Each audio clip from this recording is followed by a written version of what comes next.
ever feel like narcissistic abuse is actually starting to change how you feel, how you act, literally how you are as a person? Well, in today's episode, I'm going to be talking to you about 3 main things that happen to your brain whilst you are going through narcissistic abuse, because it's something really that we don't often talk about. We talk about the abuse side of it and the consequences of that, but actually, what about those physiological changes that happen? Because they do happen.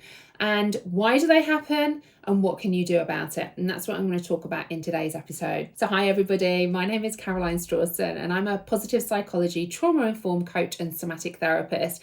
And literally my life is dedicated to helping people like yourselves move from post-traumatic stress to post-traumatic growth after the trauma of narcissistic abuse, really to give you hope, because I know what it feels like. I have been exactly where you are, feeling like you're in this long, dark tunnel with no light at the end of it. And I suppose the reason why I set up my YouTube channel was really to show you that there is a light at the end of that tunnel, even if it feels like it is all the way back here right now, because I get it. I know it can feel like this. Now, if you're a new watcher to my channel, a massive welcome to you. And again, if you're one of my regular watchers, again, welcome back. Make sure you hit that subscribe and bell button so you don't miss any of my videos, which I drop every single week as well. But it's always an honor to have you here, because I know lots of people out there on YouTube, but I like to think the difference that I bring to trauma of narcissistic abuse is I talk about it from a trauma-informed lens, and I talk about it from a nervous system perspective as well, because really, you can't think your way out of this.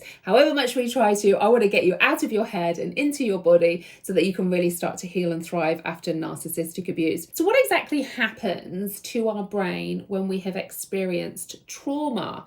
You know, it's not just a case of our behaviors start to change. There are so many reasons for this. And, you know, I'd need a whole year to go through all of this for you. In fact, this is what I do I have a CPD and ICF accredited narcissistic trauma-informed coaching certification that I run.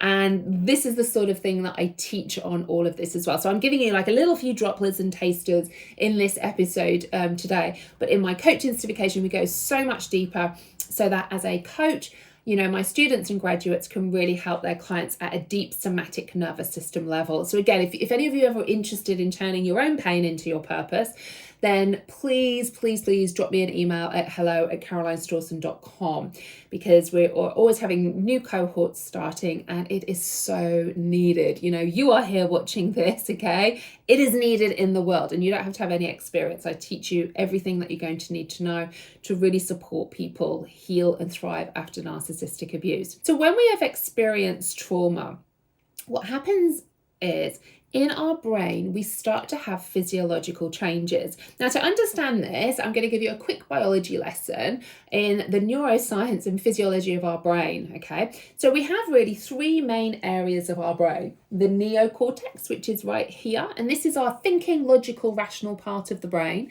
We then have our limbic system, which is kind of like our emotional brain. And then we have our brain stem, okay, which goes all the way down into our spinal column. And these 3 main areas literally evolved from an evolutionary perspective from the brainstem to the emotional brain to the neocortex. So, you know, evolution wise, this is the final part that has been formed of our brain.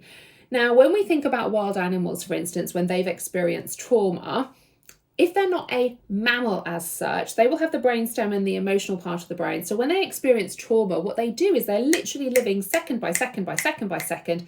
They shake out any trauma that they have experienced and they go back to being in the present moment, knowing that they are now safe. Now, as human beings, because we have this neocortex, our logical, rational part, we start to interpret things, perceive things in a certain way. And often this goes all the way back to our childhood. You know, we're scanning for cues of safety and danger all of the time, and how other people are behaving, what they're doing to us, what they're saying. We start to interpret and perceive all of this in a certain way. Now, as adults, we can interpret and perceive other people's behavior has nothing to do with us, because we might know that they've got stuff going on at home, for instance.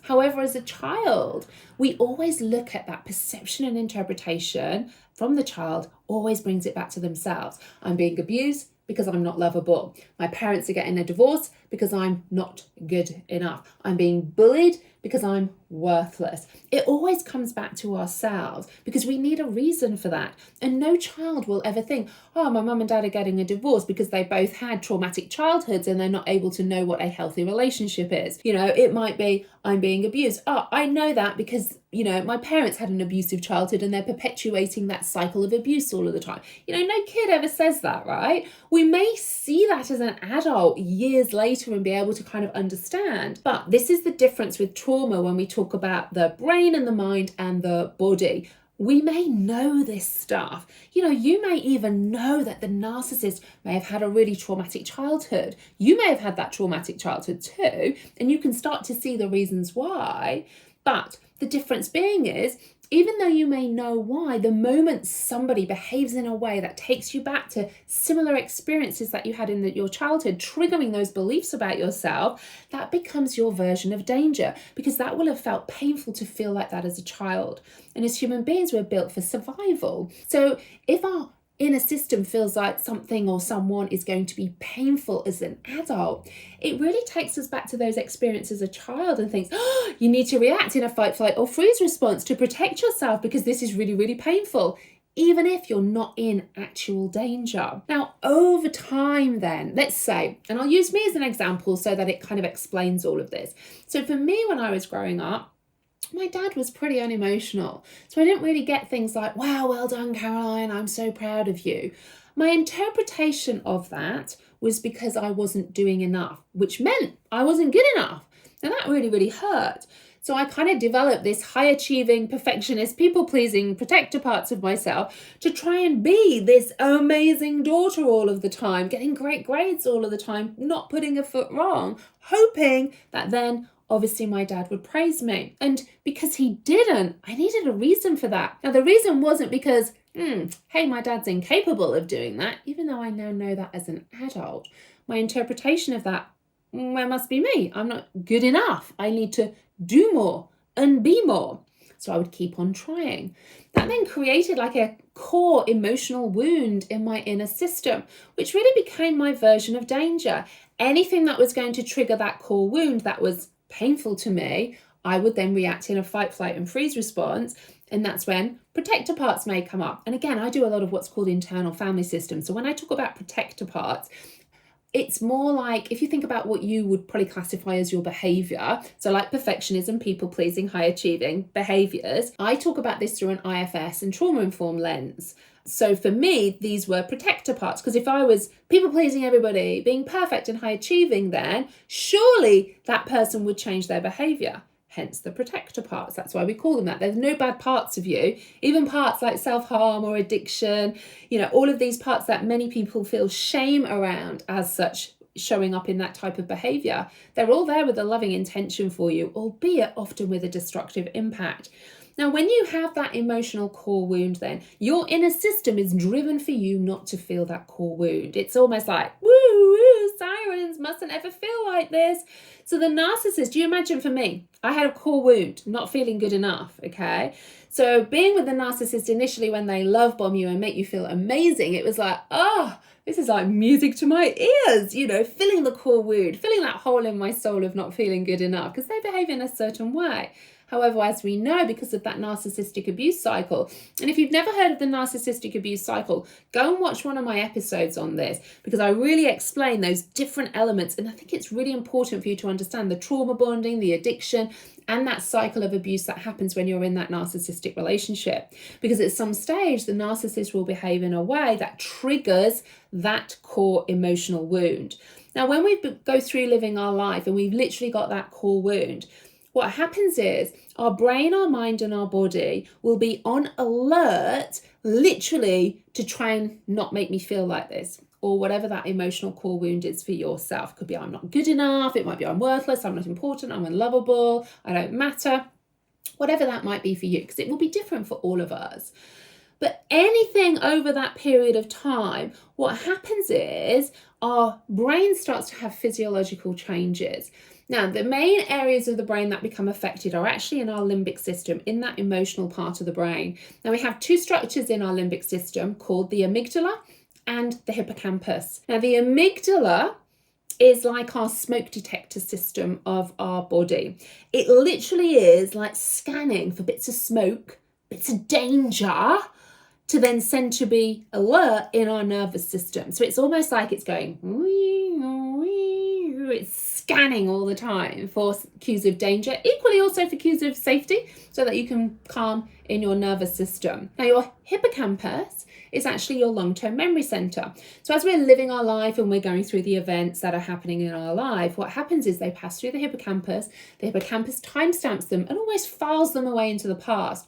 So that almost when you go to bed that night, you go to sleep, you process everything, timestamps it into the past. So when you wake up the next day, you know whatever happened was yesterday or last year, last month, last decade, okay, in your childhood. But what happens when you've been through trauma, the hippocampus will start to shrink, okay, and the amygdala will start to enlarge. And they've done lots and lots of studies of this, and there are different areas in the prefrontal cortex and the ventromedial cortex that start to change as well. And they've done lots of studies on all of this too, looking at scans of people's brains, particularly like veterans. They've done a lot of work around this. So again, just watching my video, go and Google all of this too, because it's really, really fascinating and interesting actually as well. But what happens is the hippocampus shrinks, the amygdala increases inside, it looks enlarged when we look at those fMRI scans, because it literally becomes hypervigilant then, looking for cues of danger. Your inner system literally wants to protect you and stop you from feeling a certain way. The hippocampus starts to shrink. So this is when you start to get brain fog. I mean, how many of you feel like your brain is just really, really foggy? How many of you feel like you have forgetfulness? These are really all the structures to do with your hippocampus. You know, let me know in the comments below, do you feel brain fog? Do you feel like you're just forgetting things? And you might even start questioning yourself, God, have I got like Alzheimer's or something, okay? Because we might start to feel like we're going crazy with this. Actually, these are physiological changes happening in your brain to protect you, because you've had this enduring length of time of ongoing trauma. And remember, trauma doesn't just have to be massive things as people think. Trauma is still what we say to ourselves and what gets stored in our inner system, literally at a visceral fascial level within our nervous system, because it literally is about too much, too quick, too fast. I'm interpreting these situations, and that literally becomes trauma within your system. The amygdala, which increases, feels like you're on edge all of the time. How many of you, and gosh, I so remember doing this. So when myself and my ex-husband, who is a covert narcissist, split up, of an evening, once I put the children to bed, I'd sit there kind of like with my remote control. I'm trying to look around and I'm thinking, what can I use as my remote control? So I'm going to use an example. I'm going to use my like glasses case here, okay? So I would sit there literally watching TV, and I couldn't watch a whole program without flicking. I'd literally be flicking like this. And it would be like, it was literally like I was in this state of hypervigilance, and I couldn't sit still. So even though I'd put the kids to bed and I'd sit down either on my bed or on the sofa, I'd literally, if I was trying to watch something, adverts had come on, channel flicking. I couldn't sit and calm and relax. My amygdala was so on alert for those cues of danger because of what I had experienced. I just couldn't switch off. So although I was in a freeze response, I had this high sympathetic nervous system energy charge underneath that, and I just couldn't switch off and relax. I was literally, my inner system was on edge. It was going to make sure to try and keep me as safe and in the least amount of pain as possible. So that enlarged amygdala, the smaller sized hippocampus, how many of you feel like you are super on edge all of the time? How many of you feel like you have that lack of focus? How many of you feel like you just keep forgetting things? These are actual physiological changes that can happen in the brain because of narcissistic abuse and the trauma that you have experienced. I just want to put in a caveat here as well. It isn't the only reason these things can happen. For instance, women of menopause age, okay, go and get your bloods checked as well to see what your hormone levels are, because menopause can also cause brain fog and forgetfulness too. So whilst I'm saying all of this, also look at your own health. Be an advocate for your own health, ladies, okay? And really make sure that you look at everything else in its entirety of your age as well. Make sure that, you know, we're kind of ruling out other things. It could be contributing to that, but how much of that also is caused by emotional trauma too. So I just wanted to kind of add that caveat in as well, because it's not everything is caused just by that, but ultimately just be aware of these things as well and get those checked out too. Now, the good thing about these physiological changes are they are reversible. And they're reversible when we work in the body. So many people, and again, this isn't to say counseling and psychotherapy and things like this aren't good. They are, because they will really help validate your experiences when you're with somebody, talking to them. But you cannot talk your way out of the trauma of narcissistic abuse. And what we have to be careful is talking too much about it actually keeps on re-traumatizing you all of the time as well. And we certainly don't want that to keep on happening. It wires in the trauma even more because it's not been time-stamped into the past. When you're actually talking about it, it's taking you back to kind of reliving it, and you start to feel all those sensations in your body. To really heal, and I mean deeply heal from the trauma of narcissistic abuse, we have to work in the body. And this is why I do a lot of somatic work. And I have an embodied approach when we're looking to heal from the trauma of narcissistic abuse. And this is what I teach in my coaching certification. It's all about the nervous system. We're working from the bottom up, not just the top down. And as a trauma-informed coach, it really is about the understanding of the trauma. So really helping people understand past experiences. So we don't just want symptom management. We want root cause resolution with this. We don't want to then manage the symptoms of an enlarged amygdala and a shrunk hippocampus and think, well, okay, if I'm forgetful and this, I need to make lists, and if I'm more on edge, I just need to meditate all of the time to manage when I feel like this. That's good. We still need symptom management, but let's look at the reason why you feel like this. Because again, when we think about the narcissist isn't necessarily the trauma. The narcissist doesn't make you feel a certain way. You feel the way that you do because you're interpreting the narcissist's experience in a certain way and their behavior, which takes you back to your childhood experiences. So if we work on that core emotional wound, what happens then is all of those protector parts and going into fight, flight, and freeze, your nervous system starts to recognize that, okay, the narcissist is behaving like this because I know and I feel that I am good enough and this is them. So we want to shift it not just from I know, but also to I feel. And that's where we need to really, really work in the body. So remember, yes, narcissistic abuse can cause physiological changes that happen in the brain, leading to those three things like forgetfulness, brain fog, like feeling on edge all of the time, that lack of focus. It can cause all of that, but it can be reversible once we timestamp all of those things that have happened to you in your past, so you can stop reliving in the present the danger of past experiences that may well have needed to be acted like that in that moment because of maybe your age or maybe the situation. But right now, you are safe.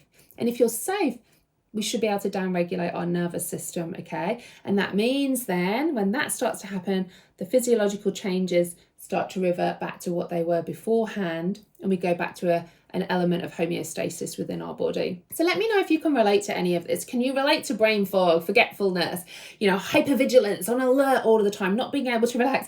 Can you relate to being a channel flicker or anything else? Tell me your stories below. I'd love to hear from you. And remember, don't be alone in any of this. I would love to invite you to come and join me in my Thrivers. It really is a low-cost healing membership. It's £6, $7 a month. And you can come in, literally, ask me any questions every single week. We have guest speakers. There's a meditation library to help support your nervous system in all of this. But we want to keep looking at the root cause of all of this. And you're in a community of just incredible women. You really are. And again, we'll pop the link in the notes underneath for you if you want to have a little look. There's no tie-in. You can come, even if you want to come in for a month and try it out, do. You're not tied in or anything else. But I don't want you to be on your own in any of this. I know what it's like, and I know being around other people experiencing this in a positive way, not just like a free group, which I have too, but it's a different vibe, a totally different vibe, and I really want to help and support you. So I hope that really helps you know why you feel maybe the way that you do. It's not your fault. These are just physiological changes happening in the body. If we work deep in the body at a nervous system somatic level, we can really start to shift those back as well.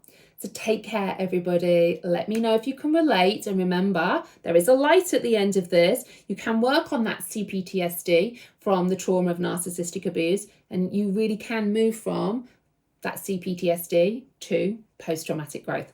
Take care, and I'll see you on my next episode.